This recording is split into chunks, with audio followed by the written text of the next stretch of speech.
Good evening. This is YouTube News Time. Tonight, we bring you a breaking story, an urgent and important update you need to hear.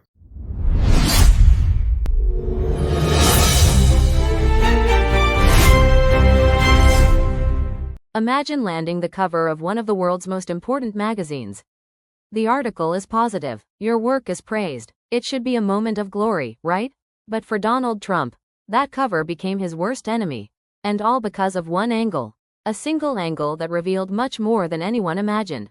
On November 10, 2025, Time magazine published an article praising Trump's role in negotiating a ceasefire in Gaza.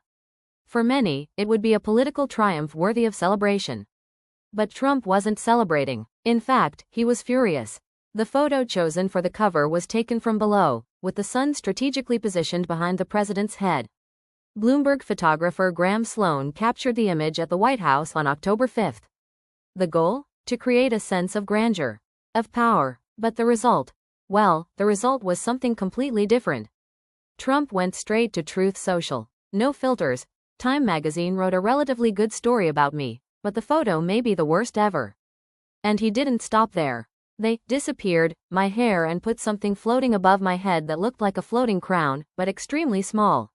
Really weird. To understand the irony here, you need to know, Trump is obsessed with appearing on the cover of Time. He was there 4 times last year alone.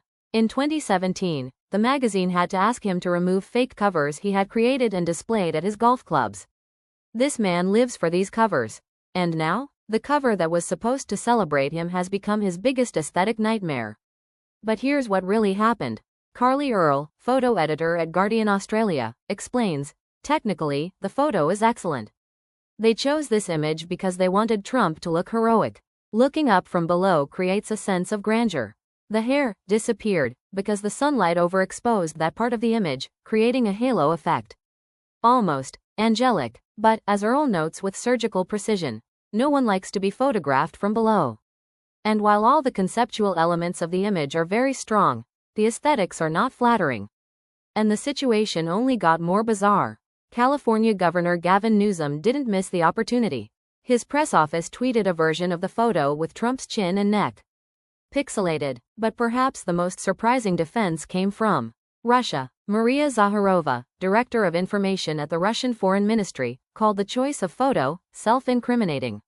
Only sick people, people obsessed with malice and hatred, perhaps even perverts, could have chosen such a photo. Let that sink in for a moment. In the end, this story isn't really about a bad photo. It's about control, about image, about how even the most powerful people in the world are human. Vulnerable. Trump spent years collecting Time covers like trophies. Now, one of those covers, with a positive story, has become his public enemy because it revealed something he couldn't control. One angle, one light, one moment of human vulnerability. And maybe that reminds us that no matter how high you climb, no matter how many covers you collect, you can never completely control how the world sees you. I'm Jesse Geen, and that was the story of the photo that revealed more than it should have.